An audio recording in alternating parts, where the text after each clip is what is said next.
Right now on this special edition of the National Weather Desk, bracing for Helene, the massive hurricane could bring catastrophic damage to Florida. It will continue to strengthen as it moves through the very warm waters of the Gulf of Mexico. Our team of reporters is all along the Gulf Coast and beyond, seeing how people are getting ready to leave and head west to other parts of the Panhandle and beyond. I want people to evacuate. We'll help you better understand storm surge as the rise in seawater tonight could reach 20 feet. You could be talking about in your attic space or going to your rooftop. And you'll hear from people evacuating from their third hurricane in just over a year. Rarely am I nervous about a hurricane. I'm nervous. From our nation's capital, this is the National Weather Desk. Well, good morning and welcome to the National Weather Desk. I'm Emma Withrow. Helene is now expected to make landfall tonight as a major Category 3 or even 4 hurricane.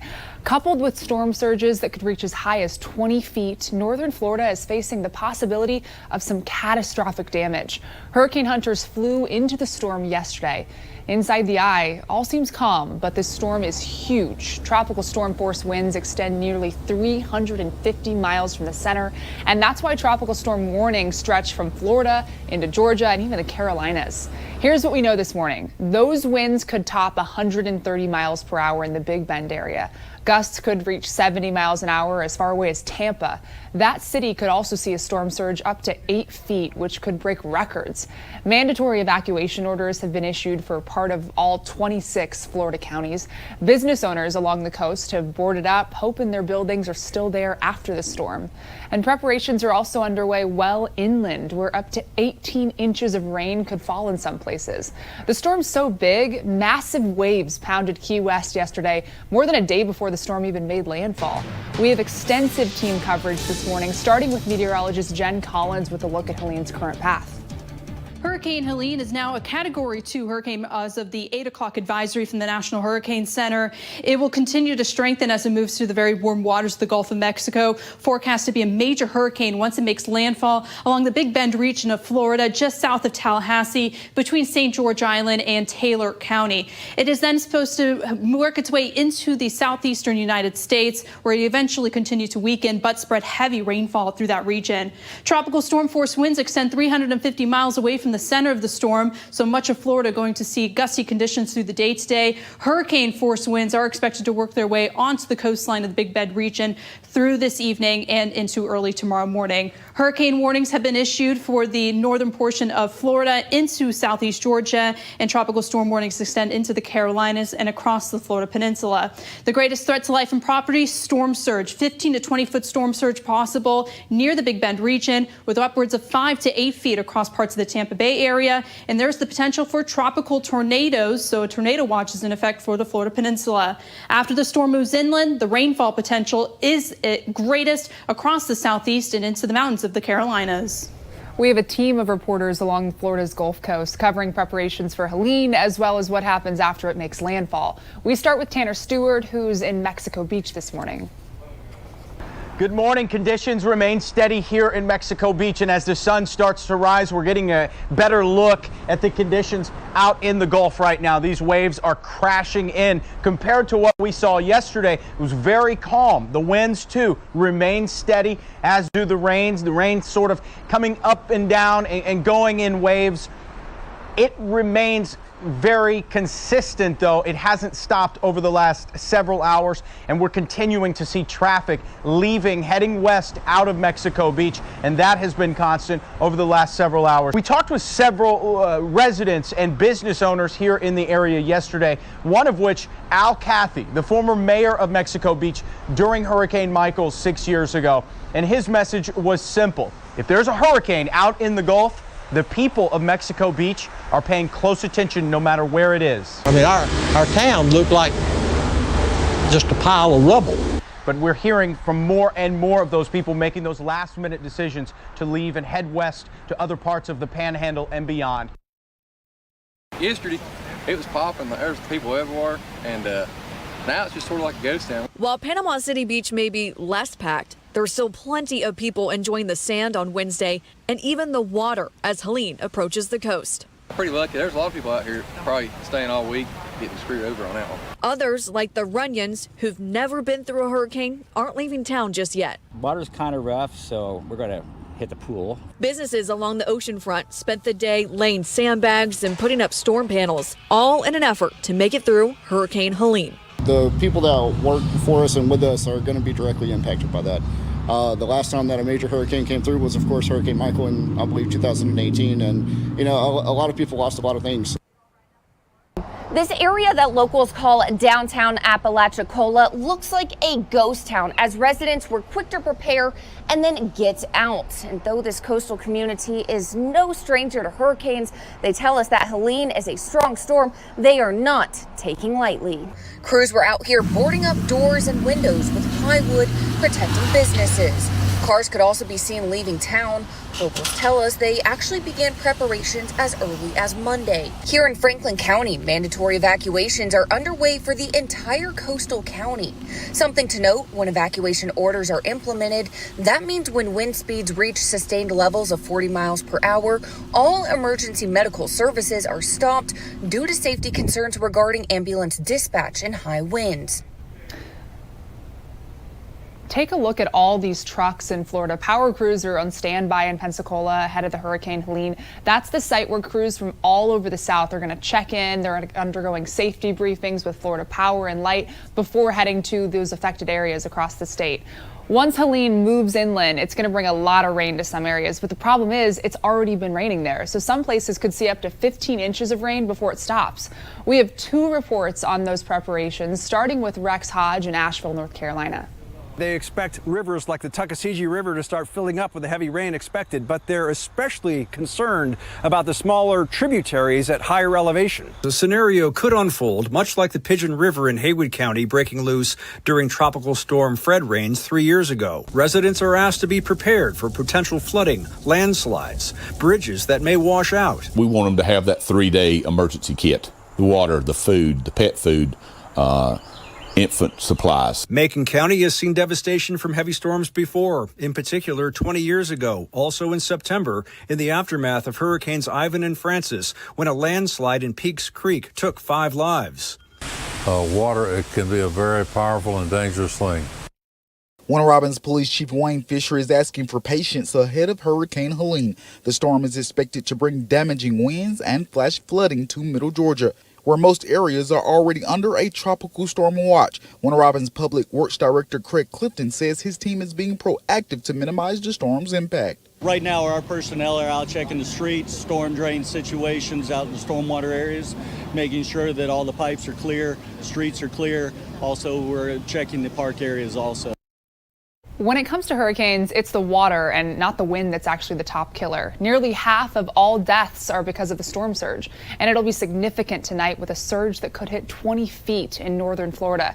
Meteorologist Brian Vandegraff explains why the surge is really so dangerous. You have your normal sea level, and then you get these larger waves, particularly when that wind is pushing on that seawater and pushing it more inland. Let's give you a little perspective here. So let's talk about, first off, you get a storm surge of about 3 feet. It's starting to come upward on land. You see it coming in a little bit more. As it comes in a little bit more, it's going to bring some water, maybe in the base level of your house. At that point, you could get some inundation. It's the very beginning, and you get to higher ground, maybe go up to a second level. Get to 6 feet. Look at this, 6 feet of extra water. Do you see all that? Now we're talking about the height of your door jamb, the height of your first level. At this point, if you had an inundation this high, you'd be going to your second level. And let's talk 10 plus or more. 12 feet, you could be talking about in your attic space or going to your rooftop where you need to be rescued from the top of your home because the home will be underwater 12 feet. That could really submerge a house and lead to devastating consequences. Why it's so important for you to pay attention, and when that storm surge is forecast to be on the higher side, to take that just as seriously as you would any other threat within a hurricane. We want to invite you to scan the code on your screen and watch our special preview at the 2024 hurricane season. Superstorms also includes a tour of a unique hurricane-resistant home and an in-depth look at the use of drones to study hurricanes. You can find Superstorms 2024 on our YouTube page. Our coverage of Hurricane Helene continues next on the National Desk. We're going to take you to a small Florida island that's preparing for its 3rd hurricane in just over a year. Plus, the steps North Carolina is taking to help protect sea turtles.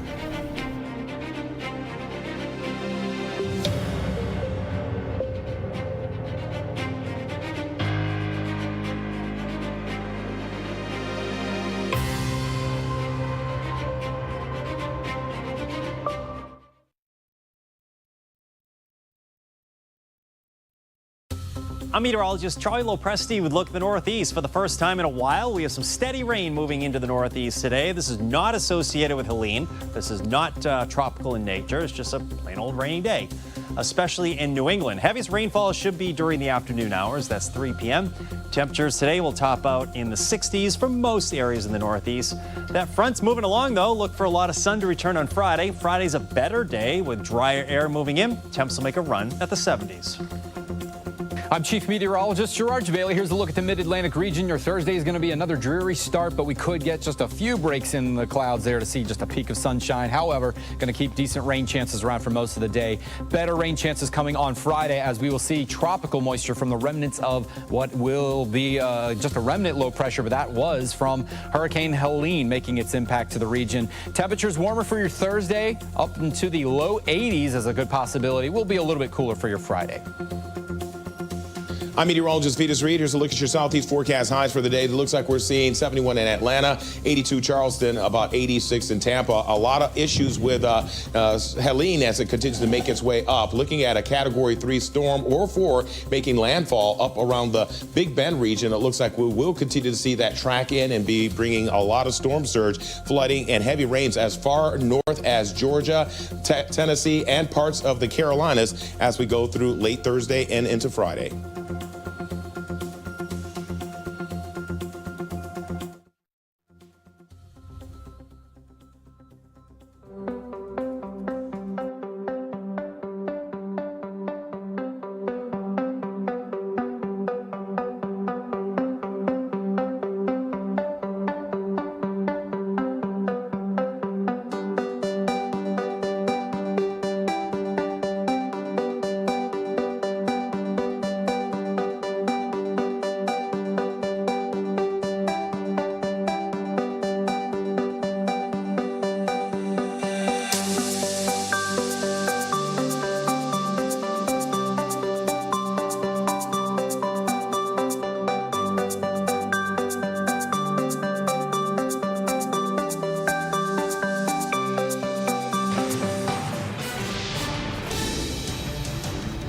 Helene was just a tropical storm when it battered Cancun, Mexico, but the storm certainly left its mark. The heavy rain flooded streets while the powerful winds toppled trees. Many hotel guests even said their rooms flooded, turning their beds inside into basically islands. For the third time in just over a year, a major hurricane's threatening the small coastal town of Cedar Key, Florida, and people are definitely taking it seriously. Christine De La Rosa is in the island city along Florida's Big Bend with more on this. Downtown Cedar Key, it's a rush to save whatever they can. We've done everything we can do. Business owners and their neighbors packing up as much as their trucks will fit. Some have even stripped wooden panels off their walls. Shops left bare before Helene comes in and tries taking it all away. Dahlia and Debbie and this. Helene would be the third major storm to hit this small Florida town in just over a year. It's a lot, and quite frankly, I'm been in Florida my whole life. Rarely am I nervous about a hurricane. I'm nervous. The owner of Cedar Key Pizza, which is already raised from the ground, marked how high the water got for Idalia and where Helene is expected to leave her mark. That's scary. That's terrifying. There won't be anything left if it gets to that. This month marks the anniversary of a series of hurricanes in Florida that happened 2 decades ago. They all struck Florida within a 6-week span, and meteorologist Jennifer Collins explains why. Hurricane Jeanne was the 4th hurricane to impact Florida in 2004. As the storm moved north into the southwestern Atlantic, high pressure to the north of the system caused it to stall and make a clockwise loop for 3 days before heading west and strengthening towards the east coast of Florida. Jeanne made landfall on Hutchinson Island, just near Stewart, just 3 weeks after Hurricane Frances came ashore in the same location. The hurricane made landfall just after midnight on the 26th as a Category 3 hurricane with maximum winds of 120 miles per hour. Jeanne produced wind damage to trees, power lines, condos, homes, and mobile homes. There was a storm surge of up to 6 feet above normal tide levels along the east coast of Florida, north of Fort Pierce, which caused extensive beach erosion. Damage from Jeanne was difficult to estimate since the cleanup from Frances had not been complete, but the hurricane did produce an estimated $7.6 billion in damage at the time. High tides and water levels have wiped out several sea turtles' nests along the beaches of North Carolina. The water is just one of several issues that pose a threat to these nests. And now volunteers may be granted permission to move the nest to safer locations. Helene Lannister has more. This year we have 104 nests. Our recent king tides, though, did take, about 7 nests. There may be a few more that we just haven't determined if they're still viable or not. Connie Platul is a volunteer beach coordinator in North Topsail Beach. They work with the Karen Beasley Sea Turtle Rescue and Rehabilitation Center to keep the hatchlings safe. Keep it as natural as possible on an island where there are a lot of people. The volunteers are there to help make sure the hatching process is as easy as possible for the turtles without getting too involved. That's about the incubation time is about 60 days. So then we have the volunteers come out. We make a nice smooth area for the hatchlings to go out, and we sit there for a few nights. She says that though these tides have washed away nests, this is just one of the many risks the hatchlings face. Our biggest thing that we have on the island that is a detriment to the turtles is our lighting. Hatchlings can often mistake house lights for moonlight, leading them to walk toward the road instead of the ocean. I guess if there's any solace in it, it's that it's the circle of life. Now that fall's here, portions of the country are starting to see hues of copper, scarlet, and gold. But how does that weather impact the vibrancy of the autumn leaves? Meteorologist Mitchell Coombs explains. This wonder of nature requires pigments to produce the colors we see. There are 4 types involved in autumn color. Chlorophyll gives leaves their basic green color for much of the year. Carotenoids produce yellow, orange, and brown color. Xanthophylls create yellows and are found throughout the year but are often hidden by the chlorophyll until we reach fall, and anthocyanins, which give leaves their vibrant red color. All the colors we see are due to the mixing of varying amounts of the chlorophyll residue and these other pigments in the leaf. The shortening daylight hours help to start the process by signaling leaves to stop producing chlorophyll and prepare for winter. As this occurs, the chlorophyll is slowly destroyed, allowing those other pigments to become visible.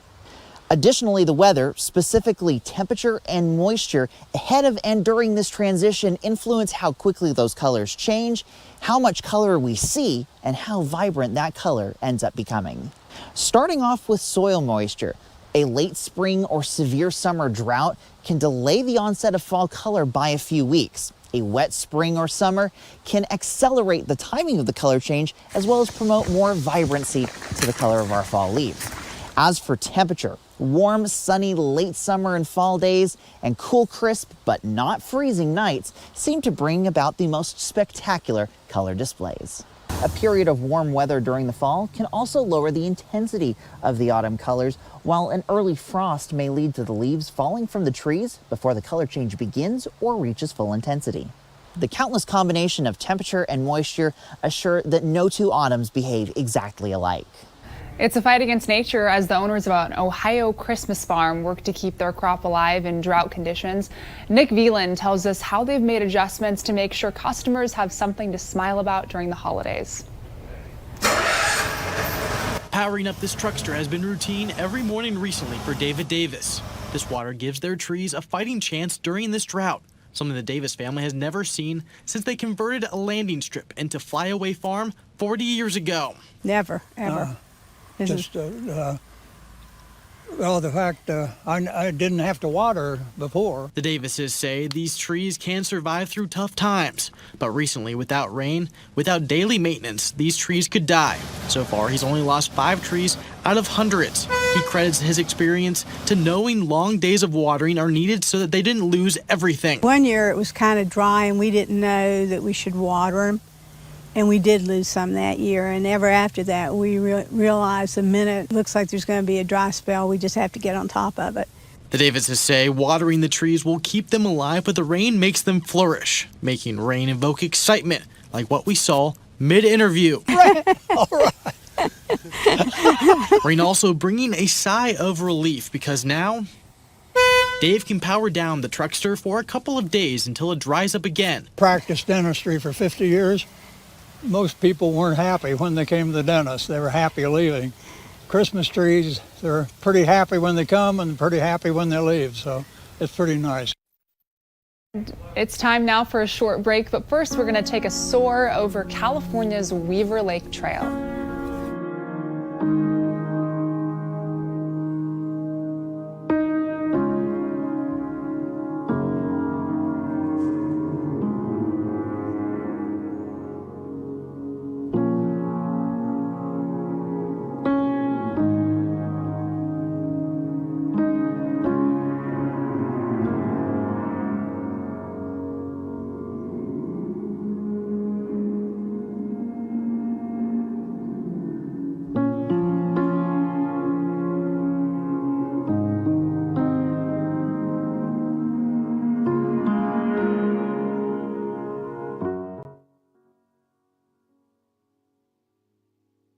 Well, we got a big variety of weather across the Midwest. Today, we're getting into the 90s across the Dakotas. Rain starting to move in from Helene later today to the Ohio Valley. That will definitely spread in even more for Friday, but look at that out across the plains. So much sunshine. Let's take a look at your Saturday here. Some lingering showers likely on Saturday and still sunny across the plains. Good morning, I'm meteorologist Alex Garcia. Here's a look at your regional weather. Boy, it is just amazing this morning, into the 50s and 60s out across the region, and we're still a little humid down toward the south, but that dry air will continue to filter in today as that front pushes on down and we have a nice northerly breeze. Meanwhile, that big storm heads out to the east. Otherwise, look for a really nice day today. Otherwise, I'm meteorologist Alex Garcia. That's a look at your regional weather. Good morning. I'm meteorologist Rebecca Stevenson, and here's what's happening across the West. We've got cooler than normal temperatures for the Pacific Northwest, where we have a storm system slowly approaching today, bringing in more rain late tonight and also some stronger wind than we had yesterday. However, to the south, we've got excessive heat warning impacting South California, Nevada, and Arizona. That's the scene from here.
You are watching the National Weather Desk.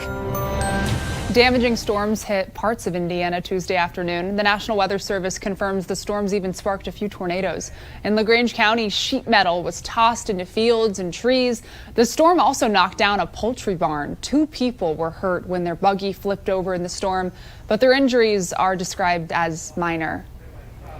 The storm also left an array of branches, debris, and uprooted trees. A meteorology student says he called the National Weather Service to report that he saw a tornado. So I was at Plato's Closet with my girlfriend and her sister, and all I see is, looking at the window, I see a gray swirl about half a mile to my south, and I point out the window. I'm like, hey, that's a tornado. And then everybody in the store was like, is that? And then everybody was, oh, shoot, that is a tornado. The National Weather Service confirmed 3 tornadoes. Winds reached a maximum of 105 miles per hour in one, 95 miles per hour in another, and 70 miles per hour in the third. We'd love to share your weather content on the air, so you can find us on all your favorite social media platforms, including Facebook, YouTube, X, Instagram, and TikTok.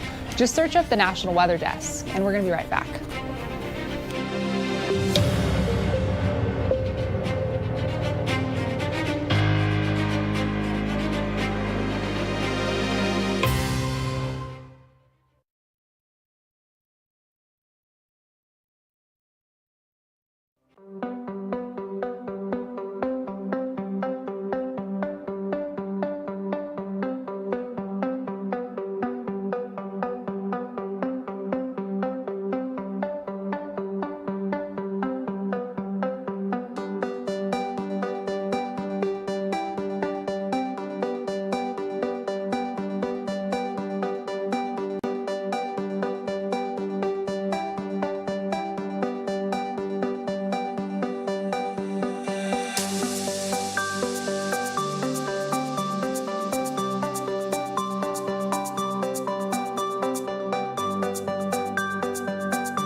Well, thank you so much for joining us today and every day. The National Weather Desk debuted 2 years ago today, and we appreciate your decision to spend just a few minutes of your day with us. I'm Emma Withrow. Make it a great one, and we're going to see you right back here tomorrow.